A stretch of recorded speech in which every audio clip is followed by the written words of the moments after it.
خون کے متعلق بیماریاں۔ اس سے پہلے کہ ہم بلڈ ڈس آرڈرز کے بارے میں پڑھیں، ہمیں خون میں موجود اجزاء کے بارے میں جاننا ضروری ہے۔ بلڈ ایک قسم کا باڈی فلوئڈ ہے جو انسانوں اور جانوروں میں موجود ہوتا ہے، جو کہ ضروری غذائیت جیسے کہ آکسیجن اینڈ نیوٹرینٹس جسم کے سیلز کو پہنچاتا ہے۔ ورٹبرٹس میں مختلف قسم کے خون کے سیلز سے مل کر بنتا ہے، جن میں موجود ہوتے ہیں ریڈ بلڈ سیلز، جن کو ہم RBC یا ایریتھروسائٹس بھی کہتے ہیں، اور دوسرے وائٹ بلڈ سیلز جن کو ہم WBC یا لیکوسائٹ بھی کہتے ہیں، یا ان کو پلیٹلیٹس بھی بولا جاتا ہے۔ پلازما ٹوٹل بلڈ فلوئڈ میں 55% فلوئڈ پر مشتمل ہوتا ہے اور 92% والیوم کے حساب سے، اور اس میں زیادہ تر مقدار میں protein, glucose, mineral ions, hormones اور کاربن ڈائی آکسائڈ موجود ہوتی ہے۔ یہ تمام بلڈ سیلز ایک فیملی کے طور پر کام کرتے ہیں۔ ریڈ بلڈ سیلز کا کام ہمارے جسم میں موجود ہر سیل اور ٹیشو کو آکسیجن پہنچانا ہوتا ہے، اور وائٹ بلڈ سیلز جسم کو جراثیم کے خلاف لڑنے میں مدد کرتے ہیں۔ پلیٹلیٹس بہت چھوٹے چھوٹے سیلز ہوتے ہیں جو آپس میں جڑ کر کسی بھی زخم سے خون نکلنے کو روکتے ہیں۔ یہ تمام قسم کے سیلز ہماری ہڈیوں میں موجود ہوتے ہیں، جسے ہم بون میرو بھی کہتے ہیں، جو کہ ایک طرح کا سافٹ ٹیشو ہے۔ ہمارے جسم کو نارمل کام کرنے کے لیے ان تمام قسم کے سیلز کی ملینز کی تعداد میں ضرورت ہوتی ہے، لیکن کبھی کبھار کسی وجوہات کی وجہ سے ہمارا بون میرو ٹھیک سے کام نہیں کر پاتا، جس کی وجہ سے ہمارے خون میں مختلف قسم کی بیماریاں پیدا ہو جاتی ہیں، جن میں لال، سفید اور پلیٹلیٹس تینوں قسم کے سیلز کی خرابی پیدا ہو سکتی ہے۔ بلڈ ڈس آرڈرز میں ایک یا ایک سے زائد قسم کی خون کے سیلز متاثر ہو سکتے ہیں، جیسا کہ تھیلیسیمیا۔ تھیلیسیمیا ایک ایسا مرض ہے جو زیادہ تر ریڈ سیلز کو اثر کرتی ہے۔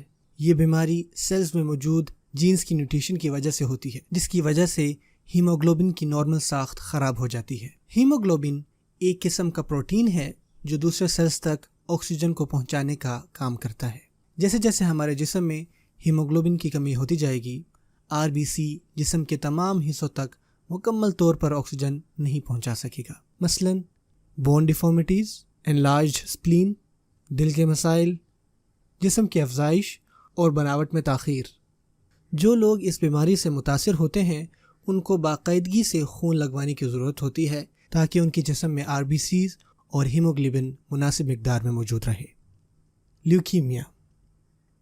لیوکیمیا ایک طرح کا بلڈ کینسر ہے جس میں میلیگنٹ وائٹ سیلز ہمارے بون میرو میں ضرورت سے زیادہ مقدار میں پیدا ہونے لگتے ہیں۔ عام طور پر لیوکیمیا کی بیماری میں WBC کی مقدار بہت بڑھ جاتی ہے۔ وہ سیلز کام عام طور پر جراثیم سے حفاظت کرنے کا ہوتا ہے، ضرورت سے زائد سیلز اپنا یہ کام ٹھیک سے نہیں کر پاتے۔ اس بیماری کی صورت میں بننے والے سیلز وقفے سے اپنی تعداد میں اضافہ کرتے رہتے ہیں، یہاں تک کہ وہ نارمل سیلز کے راستے میں آ کر ان کے کام میں رکاوٹ بنتے ہیں۔ اس کے نتیجے میں جسم کے لیے مختلف قسم کے جراثیم اور بیماریوں سے لڑنا مشکل ہو جاتا ہے۔ لیوکیمیا ہوتا کس وجہ سے ہے؟ کیا یہ مروزی بیماری ہے؟ آج تک اس بیماری کی ایگزیکٹ وجہ پتہ نہیں لگ سکی، لیکن زیادہ تر کیسز میں یہ جینیٹک اور انوائرمنٹل کازز کی وجہ سے ہوتی ہے، جس کی وجہ سے WBC سیلز میں جینز لیول پر کچھ تبدیلیاں آ جاتی ہیں، لیکن ان تبدیلیوں کی اصل وجہ پتہ لگانا مشکل ہے۔ ایک طرح کا واقع چینج جو لیوکیمیا کے سیلز میں بہت زیادہ ملتا ہے اسے کہتے ہیں کروموسوم ٹرانسلوکیشن۔ اس میں کروموسوم کا ایک حصہ دوسرے کروموسوم کے حصے سے اپنے آپ کو تبدیل کر لیتا ہے۔ لیوکیمیا ایک مروجی مرض نہیں ہے، مگر سیلز کے لیول پر ہونے والی میوٹیشنز کے نتیجے میں یہ بیماری سامنے آتی ہے۔ ٹریٹمنٹس۔ لیوکیمیا کا علاج مختلف چیزوں کو سامنے رکھتے ہوئے ڈیسائیڈ کیا جاتا ہے، جیسا کہ آپ کی عمر، آپ کی صحت، ٹائپ آف کینسر اور یہ کتنے حصوں کو متاثر کر چکا ہے۔